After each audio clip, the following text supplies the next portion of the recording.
Hi friends welcome to रेन्ना समयल इनकी என்ன சமையல் பார்க்க போறோம்னா சிப்பி காளானை வச்சு சூப்பரான கிரேவி பார்க்க போறோம்। இந்த கிரேவி சாதம் சப்பாத்தி தயிர் சாதம் எல்லாத்துக்கும் சுவையா இருக்குங்க। அந்த சுவையான சிப்பி காளான் கிரேவி எப்படி செய்யறதுன்னு வாங்க பாத்துறலாம்। சிப்பி காளான் கிரேவி பண்றதுக்கு முதல்ல 3 டேபிள்ஸ்பூன் எண்ணெயை சூடு பண்ணிடலாம்। எண்ணெய் சூடாயிட்டு இப்போ 1 டேபிள்ஸ்பூன் சோம்பு சேர்த்துக்கலாம்।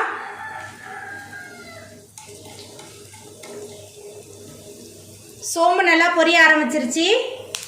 இப்போ 3 பெரிய வெங்காயத்தை சேர்த்துக்கலாம்। பெரிய வெங்காயத்தை சேர்த்துட்டு பெரிய வெங்காயம் நல்லா பொன்னிறாகும் வரைக்கும் நல்லா வதக்கிக்கலாம்। வெங்காயம் நல்லா வதங்கிருச்சு।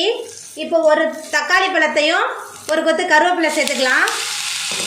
அது கூடவே 1 டேபிள்ஸ்பூன் இஞ்சி பூண்டு விழுது எல்லாத்தையும் சேர்த்து நல்லா வதக்கிக்கலாம்। வெங்காயம் தக்காளி நல்லா வதங்கி இஞ்சி பூண்டோட பச்சை வாசனை போகணும், அது வரைக்கும் நல்லா வதக்கிக்கலாம்। வெங்காயம் தக்காளி நல்லா வதங்கி இஞ்சி பூண்டோட பச்சை வாசனை எல்லாம் போயிடுச்சு। இப்போ 2 டேபிள்ஸ்பூன் கரம் மசாலா சேர்த்துக்கலாம்। 1 டேபிள்ஸ்பூன் குழம்பு மிளகாய் தூள், அரை டேபிள்ஸ்பூன் மஞ்சள் தூள், இந்த கிரேவிக்கு தேவையான அளவுக்கு உப்பு எல்லாத்தையும் சேர்த்து நல்லா வதக்கிக்கலாம்।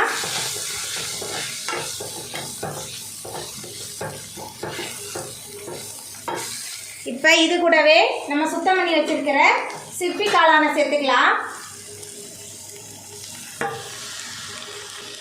காளானை சேர்த்து நல்லா வதக்கிக்கலாம்।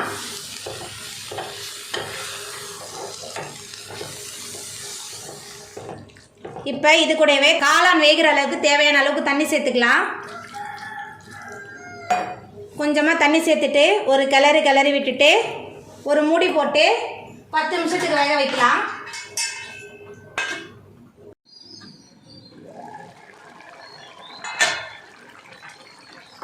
நம்மளோட சிப்பி காளான் கிரேவி ரொம்ப சூப்பராக ரெடி ஆகிட்டு இதுக்கு மேலே கொஞ்சமாக கொத்தமல்லி தழை தூவிக்கலாம்।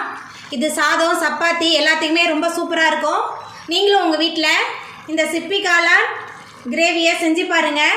இந்த வீடியோ உங்களுக்கு பிடிச்சிருந்தா லைக் பண்ணுங்கள், ஷேர் பண்ணுங்கள், கமெண்ட் பண்ணுங்கள், சப்ஸ்கிரைப் பண்ணுங்கள், அப்படியே பக்கத்தில் உள்ள பெல் பட்டனையும் கிளிக் பண்ணிடுங்க। நன்றி।